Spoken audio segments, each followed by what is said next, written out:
Hello everyone, welcome back to Clary Prep. पिछले lecture में हमने इंडिया साइज लोकेशन को डिटेल में समझा था।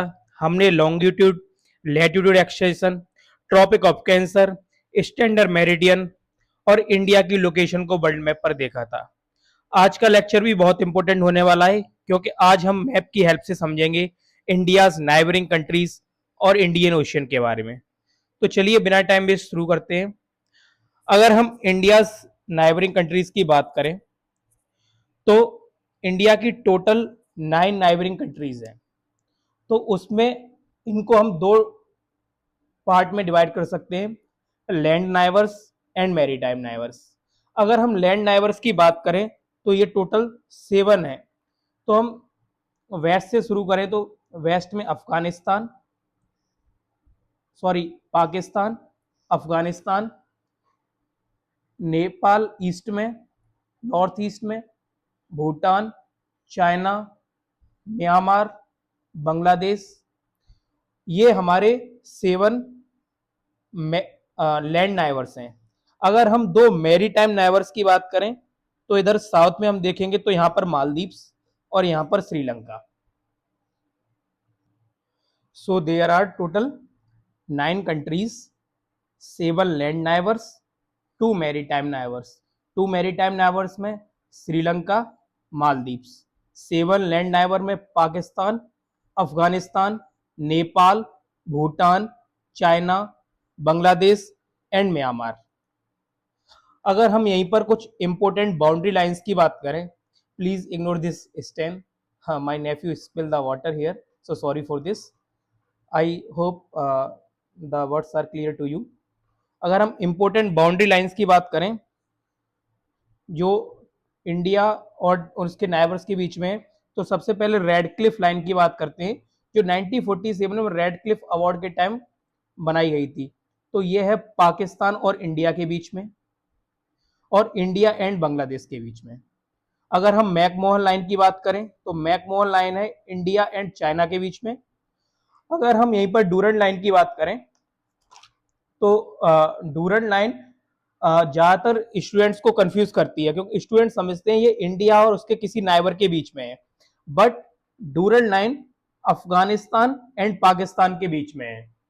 तो हमने यहाँ पे नाइबर्स की बात की और इंपॉर्टेंट बाउंड्री लाइंस की बात की। चलिए अब हम इसको मैप, अगर हम इन बाउंड्री लाइन को मैप्स की हेल्प से समझें तो ये जो लाइन है ये है हमारी रेड क्लिफ लाइन। ये हो गई इंडिया और पाकिस्तान के बीच में और ये हो गई इंडिया और बांग्लादेश के बीच में। तो ये है हमारी red Cliff line, red Cliff line. अगर वहीं हम मैकमोहन लाइन की बात करें तो जो ये लाइन है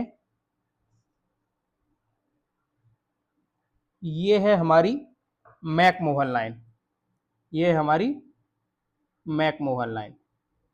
अगर हम मैकमोहन लाइन की बात करें तो जो मैकमोहन लाइन है, इंडिया इस लाइन को तो इंटरनेशनल बाउंड्री मानता है लेकिन चाइना इसे एक्सेप्ट नहीं करता। इसी कारण अरुणाचल प्रदेश के रीजन में बाउंड्री डिस्प्यूट्स देखने को मिलते हैं इंडिया और चाइना के बीच में। अगर वहीं हम डूरंड लाइन की बात करें तो डूरंड लाइन है हमारी पाकिस्तान और अफगानिस्तान के बीच में। तो ये गई हमारी डूरंड लाइन। तो हमने इन लाइंस को मैप की हेल्प से भी समझ लिया। अगर हम यहीं पर श्रीलंका की बात करें जो हमारा साउथ में है, तो श्रीलंका इंडिया से एक नैरो चैनल के थ्रू सेपरेटेड है। उस नैरो चैनल को हम कहते हैं पाक स्ट्रेट।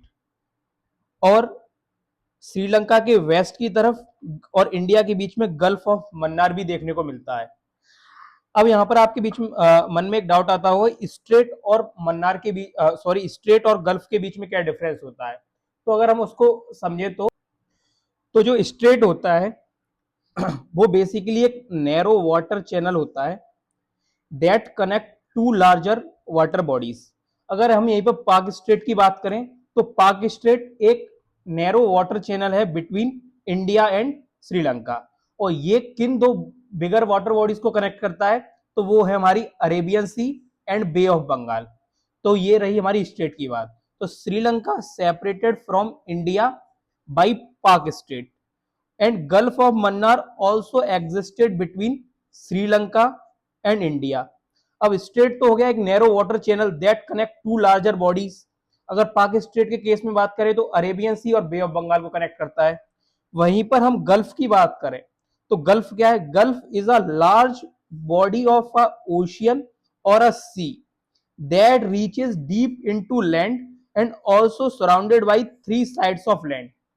और गल्फ की बात करें तो गल्फ क्या है? इमेजिन कीजिए समुद्र का एक हिस्सा लैंड के अंदर तक घुस गया है और तीन तरफ से लैंड ने उसे घेर रखा है।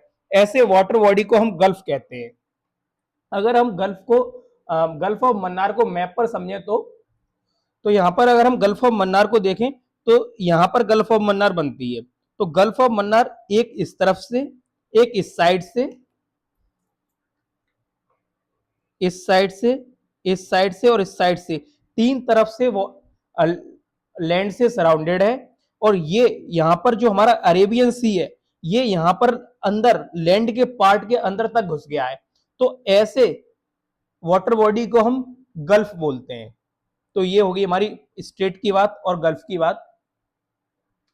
अब हम बात करते हैं कि which Indian states touches which neighbouring countries. अगर हम इसकी बात करें तो सबसे पहले हम नोट्स पर देखेंगे।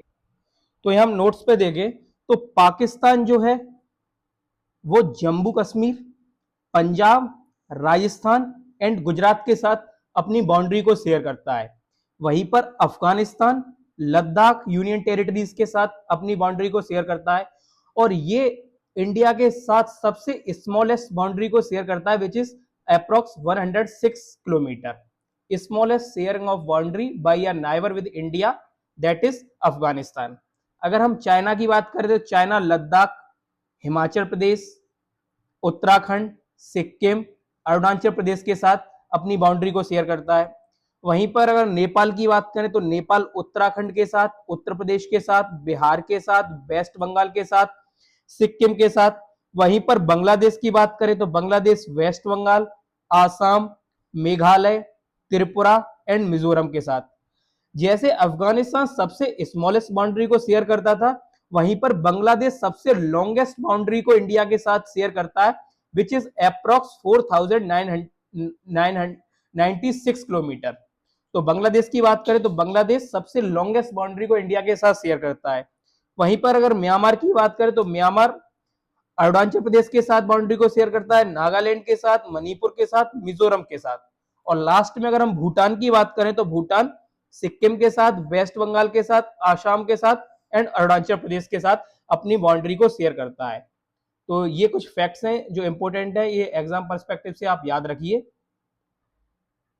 तो इसके साथ हमने अपने नाइबरिंग कंट्रीज को कॉम्प्रिहेंसिवली समझ लिया है। अब हम बात करते हैं इंडियन ओशियन की। तो इंडियन ओशियन के बारे में अगर मैं एक इंपॉर्टेंट फैक्ट बताऊं तो Indian ocean is the only ocean in the world named after a country. Indian ocean केवल ऐसा 7 महासागर में एक ऐसा ओशियन है जिसका नाम किसी कंट्री के नाम पर पड़ा है और वो कंट्री कोई और नहीं है which is our beloved India. अगर हम इंडियन ओशियन को मैप पर देखें तो इंडियन ओशियन नॉर्थर्न साइड में दो एक्सटेंशन में डिवाइड हो जाता है। वेस्ट में देखें तो अरेबियन सी और अगर हम ईस्ट में देखें तो बे ऑफ बंगाल की तरफ। तो जो इंडियन ओशियन है वो दो भागों में ऐसे डिवाइड हो रहा है, वेस्ट में अरेबियन सी की तरफ और ईस्ट में इधर बे ऑफ बंगाल की तरफ। अब जैसे गल्फ और स्ट्रेट वैसे ही यहां पर आपको कंफ्यूज कर रही होगी बे क्या होता है। तो बे भी सी का एक हिस्सा ही होता है जो लैंड के अंदर की तरफ चला जाता है। लेकिन गल्फ की तुलना में बे जनरली वाइडर ओपनिंग वाला होता है जबकि गल्फ कंपैरेटिवली ज्यादा इनक्लोज होता है बे की तुलना में। तो simple trick, bay broad opening and gulf deep inlet. Example bay of Bengal. और गल्फ की बात करें तो सबसे फेमस एग्जांपल हो जाएगा हमारा gulf of Mannar. Due to this location, India की लोकेशन इतनी इंपॉर्टेंट हो जाती है कि इसी स्ट्रेटेजिक लोकेशन की वजह से एंशिएंट टाइम से इंडिया का ट्रेड वेस्ट एशिया, अफ्रीका और साउथ ईस्ट एशिया के साथ लगातार होता आ रहा है। यही रीजन है कि इंडिया को maritime cross road of the Indian ocean भी कहा जाता है। तो इंडियन ओशियन हमारे लिए बहुत ही स्ट्रेटेजिक पॉइंट है और उसकी वजह से इंडिया एक बहुत ही स्ट्रेटेजिक लोकेशन माना जाता है ट्रेड परस्पेक्टिव से। अब यहीं पर अगर हम सी की बात कर रहे हैं तो इंपॉर्टेंट आखिरी कॉन्सेप्ट की बात कर लेते हैं। उसके लिए अगर मैं एग्जांपल देना चाहूं, सपोज कीजिए आप गोवा के बीच पर खड़े हैं, तो क्या इंडिया की सोवरेनिटी सिर्फ बीच तक है? इसका आंसर है नो। इंटरनेशनल लॉ के अनुसार इंडिया की जो सोवरेनिटी समुद्र में भी एक्सटेंड करती है। यह डिस्टेंस 12 नॉटिकल माइल्स तक होता है। नॉटिकल माइल्स मेजरमेंट है वाटर बॉडीज में किसी डिस्टेंस को नापने के लिए। तो इंडिया की जो अगर हम इंडिया की बात करें तो इंडिया की जो एक्सटेंशन है बाउंड्री की सी में, तो वो है अप्रोक्स 12 नॉटिकल माइल्स।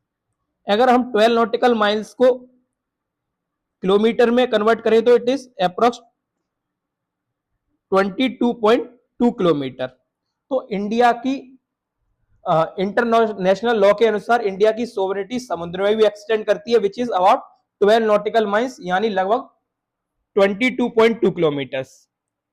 अब यह रूल किसने बनाया? यह इंटरनेशनली रिकॉग्नाइज एक रूल है जो United Nation Convention on the Law of Sea, उसको हम अनक्लॉज भी कहते हैं, और ये 1982 के तहत इसे बनाया गया था। और इसी में इंडिया की जो एक्सक्लूसिव सी जोन डिस्टेंस है वो है 12 नॉटिकल माइल्स। अब इस 12 नॉटिकल माइल जोन के अंदर इंडिया क्या क्या कर सकता है? तो इस 12 नॉटिकल माइल के अंदर इंडिया सिक्योरिटी मेंटेन कर सकता है, फिशिंग रेगुलेट कर सकता है, लॉज इंप्लीमेंट कर सकता है, नेचुरल रिसोर्सेज पर उसका पूरा कंट्रोल होगा। यानी इस एरिया में इंडिया की अथॉरिटी लगभग वैसी होती है जैसी उसकी लैंड टेरिटरी पर होती है। तो इसके बाहर इंडिया का एक्सक्लूसिव जोन नहीं होता। So with this, we completed today's lecture on India's neighboring countries and the Indian Ocean. In the next lecture, we will begin one of the most important topics of the Indian geography, the physiographic division of India, and which we also complete through maps. So keep practicing the map after every lecture. और मैं आपसे request करूंगा जब भी आप lecture लेने बैठे तो अपने साथ मैप जरूर लेके बैठे। So thank you, I will see you in the next lecture.